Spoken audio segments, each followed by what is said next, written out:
yotar vaqti kelganda Rasuli akram alayhissalotu vassalomning odatlari, Hazrati Oyisha onamizni rivoyat qilishlaricha, yotar joydan o'rin olganlarida o'tirib turib, qo'llarini undoq qilib og'zlariga olib kelib turib, Ixlos surasini, Qul huvallohu ahadni, Qul a'uzu bi robbil falaqini, Qul a'uzu bi robbin nasni o'qib, kaftlariga dam solib, boshlaridan silab, oldilarini hamma taraflarini silab, yana dam solib turib, orqa taraflarini silab, keyin yotardi.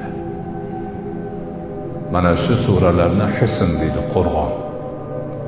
Ana shu dam bilan butun badanni silab, Allohdan niyat qilgan har qanday narsadan qo'rg'on bo'lib to'sib turadi. Har kuni shuni qilish kerak. Tahorat bilan yotish kerak. Yotishdan oldin tahorati ketadigan bo'lsa ham tahorat qilib olsin. Tahorati bo'lsa tahoratli yotsa yaxshi.